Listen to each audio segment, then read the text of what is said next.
இந்த மந்திரங்கள் இப்படித்தான் பண்ணணும், இந்த முறையில தான் பண்ணணுங்கிறதுலாம் கிடையாது. உங்களுக்கு நோய்கள் தீரணுமா, அதுக்கு உங்களுக்கு மந்திரங்கள் இருக்கு. பணம் இருக்கிறதுக்கான மந்திரங்கள்னு பாத்தீங்கன்னா நிறைய இருக்கு. விஷ்ணு சஹஸ்ரநாமம் போட்டு கேட்டீங்கன்னா பிரெயின் செல்ஸ் ஆக்டிவேட் ஆகும், நல்லா சுறுசுறுப்பாகும். நீங்க உச்சாடனம் பண்ணும்போது அந்த குழந்தையோட பிரெயின் கெப்பாசிட்டி, மெமரி கெப்பாசிட்டி ஜாஸ்தி ஆகும். இந்த மந்த்ராஸ் தான் இதுக்கு தான் அப்படின்னு ஆல்ரெடி நமக்கு வச்சிருக்காங்க. அது நம்ம முறையா கரெக்டா சொன்னாலே போதும்.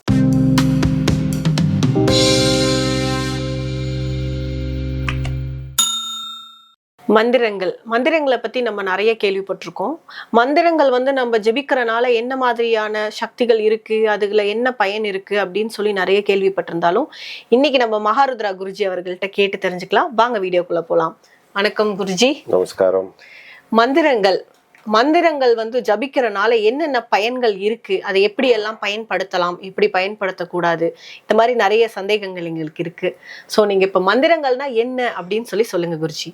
மந்திரங்கள் சில அக்ஷரங்கள், சில எழுத்துக்களோட காம்பினேஷன்ஸ் நீங்க போடும்போது ஒருவித அதிர்வுகளை உண்டாக்கும். சரியா? இப்போ முருகருக்கு ஒரு மந்திரம் இருக்கு, அம்மனுக்கு ஒரு மந்திரம் இருக்கு, சிவனுக்கு ஒரு மந்திரம் இருக்கு. இந்த மாதிரி மந்திரங்களோட காம்பினேஷன்ஸ், பொதுவா இந்த மந்திரங்களோட காம்பினேஷன்ஸ் ஒர்க் அவுட் ஆகிறது எப்படின்னு சொன்னாக்கா தொடர்ந்து நம்ம ஜபிக்கும் போதுதான். சரியா? தொடர்ந்து நம்ம ஒரு சில மந்திரங்கள் ஜெபிக்கும் போது ஒரு வைப்ரேஷன் சொல்லக்கூடிய ஒரு அதிர்வு நிலைய மாற்றம் ஏற்படும். சரியா? நம்ம இப்போ ஒரு அதிர்வு நிலையில இயங்கிட்டு இருக்கோம். சரியா? இப்போ நம்ம பிளாட்ஃபார்ம் ஏல இருக்கோம்னு வச்சுக்கோங்க, பிளாட்ஃபார்ம் 1ல இருக்கோம், ஒரு ட்ரெயினுக்காக வெயிட் பண்ணிட்டு இருக்கோம். நமக்கு பிளாட்ஃபார்ம் 4ல தான் அந்த ட்ரெயின் வரும் அப்படின்னு சொன்னாக்கா பிளாட்ஃபார்ம் 1ல நின்று பிரயோஜனம் இல்லை. கண்டிப்பா. சரியா? ஸோ எங்க டெஸ்டினேஷன், எங்க போகணும், எதை தேடல் உங்களுக்கு இருக்கோ, ஸோ அதற்குண்டான மந்திரங்களை நீங்க கரெக்டா எடுத்து பண்ணும்போது உங்களுக்கு அதை ரீச் பண்றதுக்கான கரெக்டான ஒரு திசை கிடைக்கும். யாராவது உங்ககிட்ட ஒன்னும் இல்லைங்க, 4வது நம்பர்ல தான் அந்த ட்ரெயின் வரும், அந்த பிளாட்ஃபார்ம்ல வரும்னு சொல்லி யாரோ ஒருத்தர் உங்களுக்கு சொன்னாதான் தெரியும். கண்டிப்பா. சரியா? சோ இந்த மாதிரி தான். இல்ல அறிவிப்பு பலகையிலேயாவது 4ஆம் நம்பர்ல இந்த ட்ரெயின் வரும்னு இருக்கணும். சரியா? அப்பதான் உங்களுக்கு தெரியும். இந்த மாதிரிதான் மந்திரங்களும் இப்படிதான் வேலை செய்யும். சரியா? நம்ம கரெக்டா நமக்கு என்ன விஷயங்கள் வேணும், அந்த மந்திரங்கள் கரெக்டா எடுக்கிறோம், அதை உச்சாடனம் பண்றோம் அப்படின்னு சொன்னாக்கா அந்த விஷயத்துக்கான தேடலோட எண்டு நமக்கு கிடைக்கும். சரியா? சோ மந்த்ராஸ் நீங்க பொதுவா எடுத்தீங்கன்னா it is a combination of words.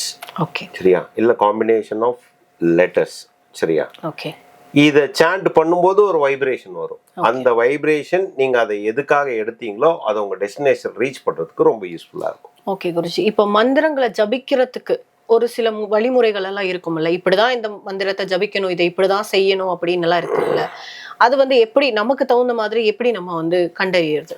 சரி, ரொம்ப சிம்பிளா சொல்றேன்னா, இந்த மந்திரங்கள் இப்படித்தான் பண்ணணும், இந்த முறையில தான் பண்ணணுங்கிறதுலாம் கிடையாது. ஓகே. சரியா? ஒன்னே ஒண்ணு நீங்க இதுல ஒரு ரூல் ஃபாலோ பண்றதுன்னு சொன்னாக்கா ஒரே டைம்ல நீங்க ஃபாலோ பண்ணணும். இப்ப நீங்க காலையில 6 மணிக்கு ஒரு மந்திரம் ஜெபிக்க ஆரம்பிக்கிறீங்கன்னா டெய்லி 6 மணிக்கு அதை ஜெபிக்க ஆரம்பிக்கும் போது அதோட சக்தி இன்னும் கூடும். ஒரு நாளைக்கு 6 மணி, ஒரு நாளைக்கு 7 மணி, அடுத்த நாள் 8 மணின்னா அது உங்களுக்கு ஒர்க் அவுட் ஆகாது. நீங்க ஒரு ரெகுலர் பிராக்டிஸ்ல இருக்கும்போது மந்திரம் எப்ப வேணா சொல்லலாம்.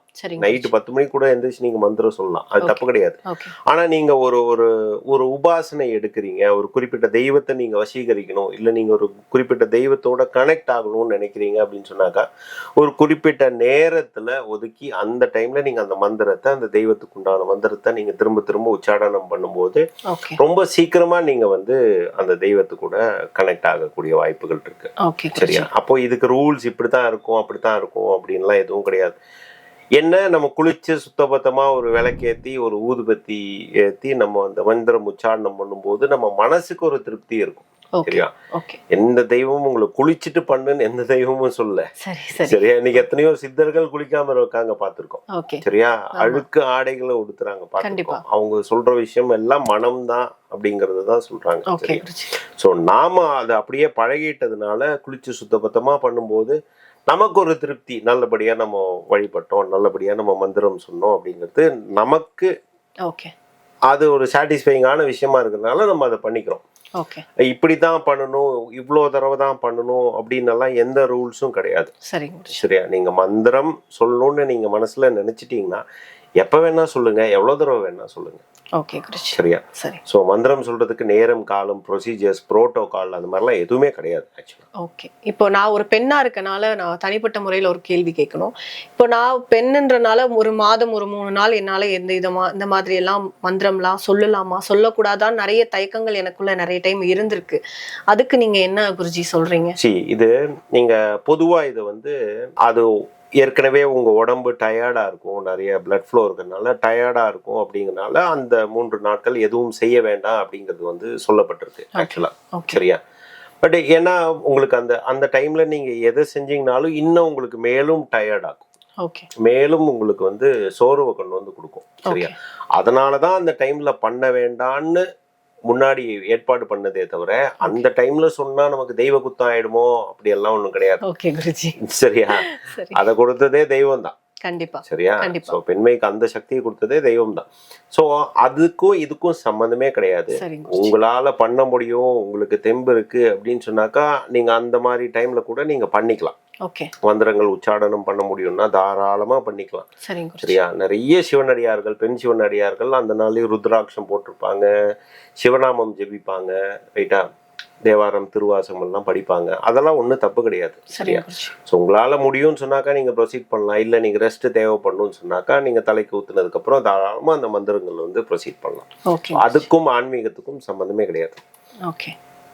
சரிங்க குருஜி. இப்போ இந்த மந்திரம் நம்ம சொல்றோம், ஜபிக்கிறோம் இல்ல, அதாவது நல்ல மந்திரங்கள் சில சமயம் அதுலயே நான் கேள்விப்பட்டிருக்கேன், கொஞ்சம் இந்த மாதிரியான மந்திரங்கள் ஜபிக்க கூடாது, இவங்க ஜபிக்க கூடாது அப்படின்ற மாதிரியான ஒரு இருக்கு, சில விஷயங்கள் கேள்விப்பட்டிருக்கேன். அதை பத்தி நீங்க என்ன சொல்றீங்க குருஜி? இல்ல, இது எப்படின்னா எல்லா மந்திரங்களுமே நல்ல மந்திரங்கள் தான்.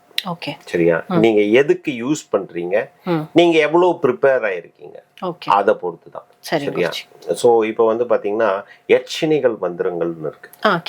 யட்சினிகளை நம்ம உபாசனை செய்து வசியம் பண்றது, நமக்கு வேணுங்கிற விஷயங்களை யட்சினியை இறக்கி நம்ம வேணுங்கிற காரியங்களை சாதிச்சுக்கலாம் அப்படின்னு சொல்லுவோம். சாத்தன்னு சொல்லுவாங்க, சாத்தான் இல்ல, சாத்தன்னு சொல்லுவாங்க. கேரளால சரியா? விஷ்ணுமாயா சாத்தன்னு சொல்லுவாங்க. அவருடைய பீஜ மந்திரங்கள் இருக்கு. சரியா? அதை நீங்க உச்சரிச்சு அவரோட ஒரு அருளை பெற்று நீங்க வேணுங்கிற விஷயங்களை பண்ணிக்கலாம். பட் இதுக்கு முன்னாடி நீங்க அந்த யக்ஷினிய உங்ககிட்ட வர வைக்கிறீங்க, யக்ஷினியோட மந்திரத்தை நீங்க ஜபிக்கிறீங்கன்னா உங்க மனசளவுலயும் உடம்பளவுலயும் நீங்க தயாரா இருந்தா மட்டும்தான் அதை பண்ணணும். சரியா? வீடு 230 வாட்ஸ் தான் தாங்கும் கரண்ட் அப்படின்னு சொன்னாக்கா அதுல கொண்டு போய் 500 வாட்ஸ் விட்டா எப்படி இருக்கும்? கஷ்டம். இருக்கிற கேபிள் எல்லாம் புடுங்கிட்டு போயிடும். சரியா? ஸோ அந்த மாதிரி நீங்க எந்த மந்திரங்கள் வேணா உச்சாடிக்கலாம். அதுக்கு பேசிக்கா நீங்க என்ன ப்ரிப்பேர் பண்ணியிருக்கீங்க, உங்களை நீங்க எந்த அளவுக்கு தயார் பண்ணியிருக்கீங்கிறத பொறுத்து மாறும். ஸோ பொதுவா தெய்வத்துக்கு நம்ம கொடுக்கக்கூடிய மந்திரங்கள், தெய்வத்துக்கு நம்ம ஜெபிக்கக்கூடிய மந்திரங்களுக்கு எதுவும் பெரிய ப்ரிப்பரேஷன்லாம் ஒன்றும் தேவையில்லை. சரியா?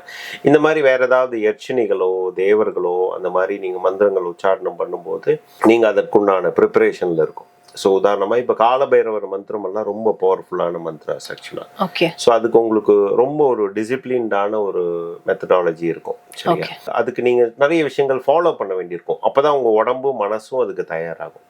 சரியா? ஸோ அந்த மாதிரி காலபைரவராக இருக்கட்டும், இல்ல சுடலை மாடனாகட்டும், 18ஆம் படி கருப்பாகட்டும், ஸோ இந்த மாதிரியான ரொம்ப பவர்ஃபுல்லான ஃபியர்ஃபுல் காட் அப்படின்னு சொல்றேன், நல்ல ஃபோர்ஸ்ஃபுல்லா இருக்கக்கூடிய காட்ஸ்ன்னு சொல்றோம் இல்லையா, அவங்களுக்கான பீஜ மந்திரங்கள் ஒலிக்கும் போதும், அதே மாதிரி பெண் தெய்வங்கள்ல காளி உபாசனை எடுக்கும் போதும், பிரத்யங்கரா உபாசனை எடுக்கும் போதும் நம்மளை தயார்படுத்திக்கிட்டு அதுக்கப்புறம் அந்த பீஜ மந்திரங்களை நம்ம ஜெபிக்கும் போது உடம்பும் மனசும் தயாரா இருக்கும் போது அவங்க நமக்கு சித்தியாவாங்க. சரியா? அவங்களுடைய அருளுக்கு நம்ம பாத்திரமாவும், இல்ல நம்ம அவங்க எனர்ஜிக்கு ஃப்ரீக்வன்சிக்கு அலைன்மெண்ட் ஆகும், எப்படி வேணா வச்சுக்கலாம். சரியா? ஏதோ ஒரு ரூபத்துல நமக்கு அது காட்சி கொடுக்கறதுக்கான வாய்ப்புகள் இருக்கு. அது நம்ம எவ்வளவு ஆத்மார்த்தமா பண்றோம், என்ன சொல்றது, லைக் அந்த ஆழ் மனசுல அப்படி ஒரு ஆசையை வச்சுட்டு நம்ம அதை பண்றோம் அப்படிங்கறத பொறுத்து அந்த விஷயங்கள் நமக்கு கைக்கூடி வரும். ஓகே குருஜி. அடுத்து மோஸ்டா எல்லாருமே கேட்கிற கேள்வி பணம். பணம் தான் இப்போ நிறைய பேருக்கு தேவையான ஒரு இதா இருக்கு. சோ அந்த பணம் ஈர்க்கறதுக்கான மந்திரம் ஏதாவது இருக்குங்களா குருஜி? நிறைய இருக்கும்மா. பணம் ஈர்க்கறதுக்கான மந்திரங்கள்னு பாத்தீங்கன்னா நிறைய இருக்கு. ஜென்ரலா சொல்லணும்னா நான் பகவான் ஆதிசங்கரர் அருள்ன கனகதாரா ஸ்தோத்திரம் வந்து நான் ரெக்கமெண்ட் பண்ணுவேன். ஓகே. சரியா? அதை நீங்க சும்மா யூடியூப்ல போட்டு விட்டு டெய்லி காலையிலயும் ஈவினிங்கும் கேளுங்க. சரியா? ஸோ உங்களோட உழைப்பும் உங்களோட முயற்சியும் ஒரு பக்கம் இருக்கட்டும். சரியா? கண்டிப்பா இந்த கனகதாரா ஸ்தோத்திரம் வந்து மணி அட்ராக்ஷனுக்கு ஒரு மிகப்பெரிய ஒரு மந்திரம்மா. Okay okay. நான் வந்து சில விஷயம் கேள்விப்பட்டிருக்கேன் குருஜி. அதாவது மந்திரம் வந்து பார்க்கறதுனாலையும் கேட்கறதுனாலையும் அதை வந்து சொல்றதுனாலையும் ஒரு பலன் இருக்கு அப்படின்னு கேள்விப்பட்டிருக்கேன். ஸோ அதை பத்தி உங்களுக்கு ஏதாவது தெரியுமா குருஜி? சரி, மந்திரங்கள் நிறைய விதமான மந்திரங்கள் இருக்கு. நான் அதான் ஆரம்பத்திலேயே உங்களுக்கு சொன்னேன், யாருக்கு என்ன வேணுமோ அந்த மந்திரங்கள் எடுத்து சொல்லுங்க. சரியா? ஹயக்ரீவர் மந்திரம் எடுத்துட்டீங்கன்னா ஞானானந்தமயம் தேவம் நிர்மலஸ்படிஹாக்கிருதம் ஆதாரம் சர்வ வித்யானாம் ஹயக்ரீவம் உபாஸ்மகே. சரியா? இந்த மந்திரம் படிப்புக்கு சொல்லலாம், குழந்தைங்கள சொல்லலாம். இந்த மந்திரங்கள் நீங்க உச்சாடனம் பண்ணும்போது அந்த குழந்தையோட பிரெயின் கெப்பாசிட்டி, மெமரி கெப்பாசிட்டி ஜாஸ்தி ஆகும். சரியா? அதே மாதிரி நீங்க வந்து காலையில நம்ம விஷ்ணு சஹஸ்ரநாமம் கேட்கிறோம். சரியா? எதுக்கு காலையில விஷ்ணு சஹஸ்ரநாமம், சாயங்காலம் லலிதா சஹஸ்ரநாமம் கேட்கிறோம். விஷ்ணு சஹஸ்ரநாமம் போட்டு கேட்டீங்கன்னா பிரெயின் செல்ஸ் ஆக்டிவேட் ஆகும், நல்லா சுறுசுறுப்பாகும். இத சயின்டிபிக்கா ப்ரூவ் பண்ணிருக்கு. சரியா? அப்போ நாள் முழுக்க நம்ம சுறுசுறுப்பா இருக்கணும்னா காலையில எந்திரிச்சோன்னா விஷ்ணு சஹஸ்ரநாமம் கேட்கணும். கண்டிப்பா. சரியா? சாயங்கால நேரம் நீங்க லலிதா சஹஸ்ரநாமம் கேட்கணும். ஏன்? லலிதா சஹஸ்ரநாமம் கேட்கும் போது உங்களோட பிரெயின் வேவ்ஸ் ரொம்ப காம் ஆகுது. சாயங்காலத்துக்கு மேல நீங்க என்ன பண்ண போறீங்க? தூங்க போறீங்க. அப்போ உங்க பிரெயின் வேவ் எப்படி இருக்கணும்? அமைதியா இருக்கணும். நீங்க இது நிறைய யூடியூப்ல இருக்கு, அதை செக் பண்ண வீடியோஸ் எல்லாம் நீங்க போய் செக் பண்ணி பாருங்க. சரியா? அப்போ உங்களுக்கு நோய்கள் தீரணுமா, அதுக்கு உங்களுக்கு மந்திரங்கள் இருக்கு. ஒவ்வொரு விஷயத்துக்கும் ஒவ்வொரு தெய்வத்தை அலாட் பண்ணி வச்சுட்டாங்க. சரியா? படிப்புக்கா சரஸ்வதி, காசுக்கா லக்ஷ்மி. சரியா? ஒவ்வொரு தன்வந்திரியா, நோய் தீர்க்க தன்வந்திரி. தன்வந்திரி மந்திரா சொன்னீங்கன்னா நோய்கள் தீரும். இங்க விஷயம் என்னன்னா, எல்லாருக்கும் எல்லாம் தெரியும், யாருக்கும் எதுவும் தெரியாதுன்னு இல்லை. சொல்றவங்க அதை யூஸ் பண்ணிக்கிறாங்க. கண்டிப்பா. சரியா? So mantras place a vital role in every field of your life. சரியா? ஸோ இந்த மந்த்ராஸ் தான் இதுக்கு தான் அப்படின்னு ஆல்ரெடி நமக்கு வச்சிருக்காங்க. அது நம்ம முறையா கரெக்டா சொன்னாலே போதும். ஓகே குருஜி, நிறைய விஷயங்கள் சொன்னீங்க குருஜி. மந்த்ராஸ் பற்றி நான் நிறைய கிளாரிஃபிகேஷன்ஸ் கொடுத்துருக்கீங்க. எங்களோட ஃபாலோவர்ஸ்க்கு ஏதாச்சும் ஒரு மந்த்ரா நான் ஜென்ரலா சொல்றது வந்து டாக்டர் பிள்ளை அவர்கள் கொடுத்த ஒரு மந்த்ரா சொல்லுவேன். 2 வார்த்தை தான், ரொம்ப ஈஸி. ஸ்ரீம் பிரிசி, அவ்வளவுதான். SHREEM BRZEE. இதை டெய்லி ஒரு 11 டைம்ஸ், உங்களுக்கு எப்பப்ப டைம் கிடைக்குதோ ஒரு நாளைக்கு 11 டைம்ஸ் மட்டும் எழுதுங்க. சரியா? You can see money flow. நீங்க அடுத்தது கேட்டது அதுக்கு தானே, மணி ஃப்ளோ தானே. கனகதாரா ஸ்தோத்திரம் அவ்வளோ பெருசா இருக்கு, எப்படி நான் சொல்றது மனப்பாடம் பண்றது அப்படின்னா இந்த 2 வேர்டு யூஸ் பண்ணி பண்ணுங்க. இது நிறைய பேருக்கு கொடுத்து சக்சஸ் ஆன மந்த்ரா, ஸ்ரீம் பிரிசி. ரைட்டா? இது டாக்டர் பிள்ளை அவர்கள் வந்து கொடுத்த மந்த்ரா. இது நிறைய பேருக்கு ஒர்க் அவுட் ஆயிருக்கு. ஸோ இது வந்து நம்ம நேயர்களுக்கு யூஸ்ஃபுல்லாக இருக்கும்னு நினைக்கிறேன். கண்டிப்பா குருஜி, நீங்க சொன்ன எல்லா விஷயங்களுமே எங்களோட ஃபாலோவர்ஸ்க்கு கண்டிப்பா யூஸ்ஃபுல்லா இருக்கும். ரொம்ப நன்றி, நிறைய விஷயங்களுக்கு எங்களுக்கு ஷேர் பண்ணிக்கிட்டதுக்கு. நமஸ்காரம்.